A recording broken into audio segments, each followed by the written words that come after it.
Hello दोस्तों, मैं doctor Durgesh Kumar. आज का विषय है डायबिटीज़ या मधुमेह या आम बोलचाल की भाषा में शुगर की बीमारी कहते हैं। यह भारतवर्ष में बहुतायत से पाई जाती है। बहुत सारे लोग इससे पीड़ित हैं। मधुमेह में हमारी बॉडी में शुगर को हटाने वाली जो इंसुलिन होती है उसकी प्रोडक्शन कम होती है, जिससे ब्लड में शुगर की मात्रा या दूसरे शब्दों में ग्लूकोज की मात्रा बढ़ जाती है। जो ग्लूकोज होता है ये हमारी शरीर में या हमारी बॉडी में एनर्जी का मुख्य स्रोत होता है, और इसकी मात्रा जब हम शुगर चेक करते हैं ब्लड में तो बढ़ी हुई मिलती है, उसकी नॉर्मल लिमिट से ज़्यादा होती है। शुगर 3 तरह की होती है, या ये कहें डायबिटीज़ 3 तरह की होती है। एक टाइप 1 डायबिटीज़, दूसरी टाइप 2 डायबिटीज़, तीसरी गेस्टेशनल डायबिटीज। टाइप 1 डायबिटीज़ में ऑटो इम्यून डिसऑर्डर होता है, इंसुलिन का प्रोडक्शन होता ही नहीं है। ऑटो इम्यून डिसऑर्डर के कारण जो बीटा सेल्स होती हैं जो पैनक्रियाज में इंसुलिन का प्रोडक्शन करती हैं वह नष्ट हो जाती हैं, यानी टोटल एब्सेंट ऑफ इंसुलिन होती है। इसमें इंसुलिन बाहर से देना आवश्यक हो जाता है, इसके बगैर काम नहीं चलता है। दूसरी तरह की होती है टाइप 2 डायबिटीज़। इसमें शरीर में इंसुलिन बनती रहती है, बॉडी अपना काम करती रहती है, लेकिन उम्र बढ़ने के साथ साथ लेटर 30s, 40s या 50s में इंसुलिन का प्रोडक्शन थोड़ा कम होने लगता है और बॉडी या ह्यूमन जो पीड़ित व्यक्ति है वो डायबिटीज़ से पीड़ित हो जाता है। तीसरा होता है गेस्टेशनल डायबिटीज़। इसमें वह प्रेग्नेंट वुमेन जब प्रेग्नेंट होती हैं तो उन्हें डायबिटीज़ का पता चलता है।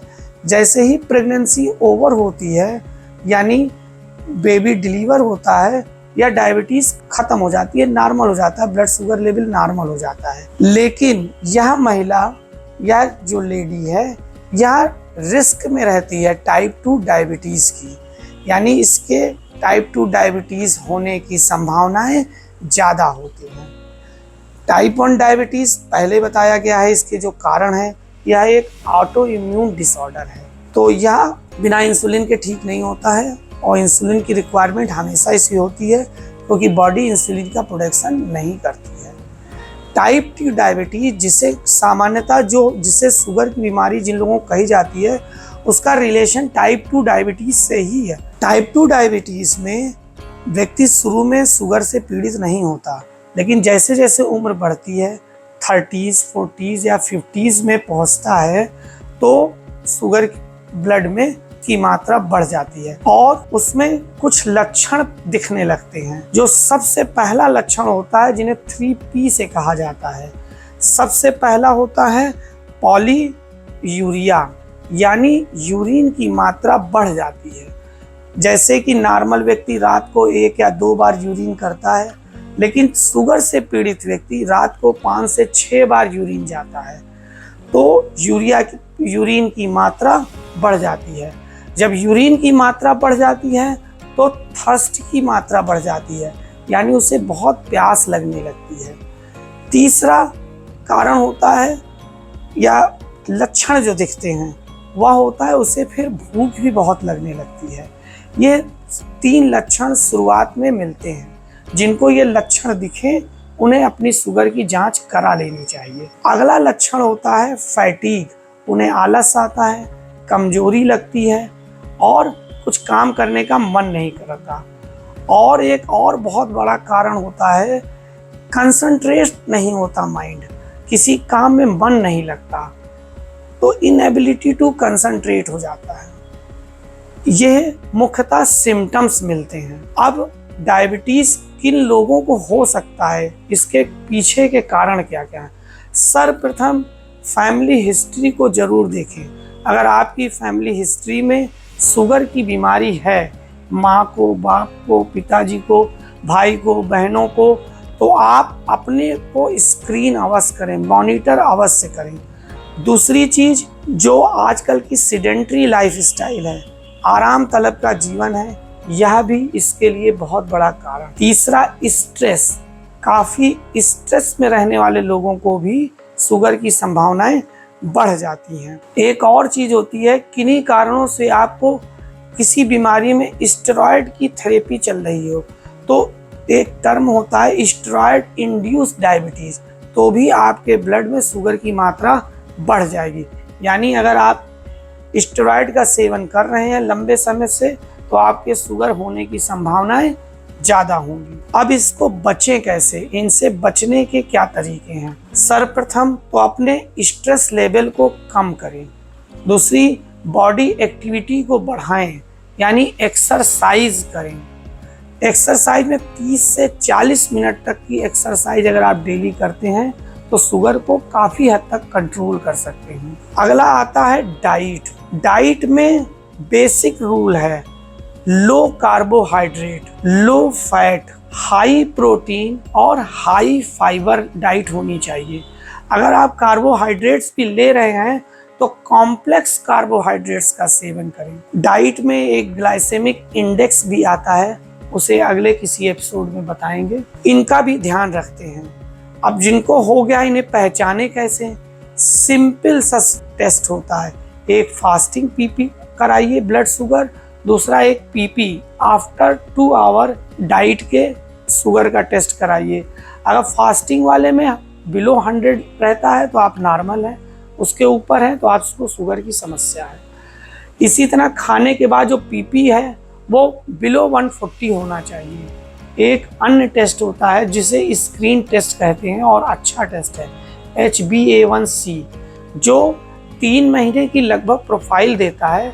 इससे आपको स्क्रीन हो जाती है, यानी आपको डायबिटीज होने की संभावना का भी आपको पता चलता है। अब अगर हो गई है तो हमारी होम्योपैथिक मेडिसिन डायबिटीज के लिए बहुत अच्छी हैं। एंड इवन अगर इनका लंबे समय तक इस्तेमाल करें तो आपको डायबिटीज से मुक्ति भी मिल सकती है। डायबिटीज में आप लाइफ स्टाइल्स में बदलाव करें, एक्सरसाइज करें, खान पान में बदलाव करें और हमारी होम्योपैथिक दवाइयों का सेवन करें तो काफ़ी हद तक डायबिटीज़ को कंट्रोल किया जा सकता है। अब हमारी होम्योपैथिक मेडिसिन में सबसे बेस्ट मेडिसिन है साइजीजियम जैम्बोलिकम। यह 10 से 15 बूंद दिन में 2 बार आधे कप पानी के साथ खाने से पहले आधे घंटे पहले लीजिए। ये बहुत अच्छा रोल प्ले करती है। दूसरी दवा है जिमनेमा। यह भी 10 से 15 बूंद दिन में 2 बार आधे कप पानी के साथ लीजिए। इन दोनों को कॉम्बिनेशन में भी ले सकते हैं। दोनों को मिक्स कर लीजिए और इक्वल अमाउंट में मिक्स करके आप 10 से 15 बूंद दिन में 2 बार यूज कर सकते हैं। इसके अलावा इंसुलिन से हमारी होम्योपैथिक विधि से एक दवा बनाई जाती है इंसुलाइनम। यह 30 नंबर की पोटेंसी में 3 से 4 बूंद दिन में 3 बार लेने से इंसुलिन के प्रोडक्शन में काफ़ी हेल्प मिलती है। दूसरी बात, एक और मेडिसिन है, कभी कभी बहुत वीकनेस लगने लगती है, हाथ और पैरों में नंबनेस में आने लगती है, तो इसमें एक होम्योपैथिक दवा है एसिड फॉस।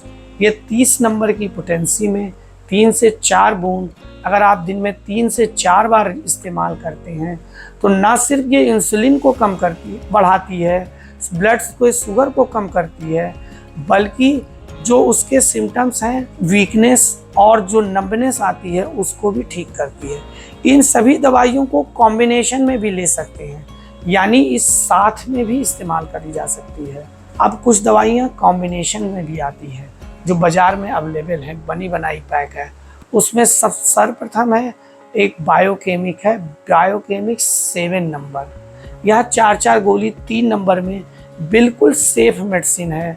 ये मेडिसिन तब भी स्टार्ट कर सकते हैं जब आपको शुगर नहीं है, लेकिन अगर आपको फैमिली हिस्ट्री है, आपके परिवार में और लोगों को शुगर है, तो यह शुगर के होने से बचाव भी करती है। और कुछ कॉम्बिनेशन अलग भी है, जैसे R40 है। यह भी 10 से 15 बूंद आप दिन में 3 बार इस्तेमाल करें तो भी आपको शुगर में काफ़ी हद तक राहत मिल सकती है। एक दवा और है डायबोनिल ड्रॉप। यह भी 10 से 15 बूंद दिन में 3 बार इस्तेमाल करें तो आपको, ये भी कई दवाओं का कॉम्बिनेशन है, दवाओं का इस्तेमाल करें तो शुगर से आपको काफ़ी हद तक राहत मिल सकती है।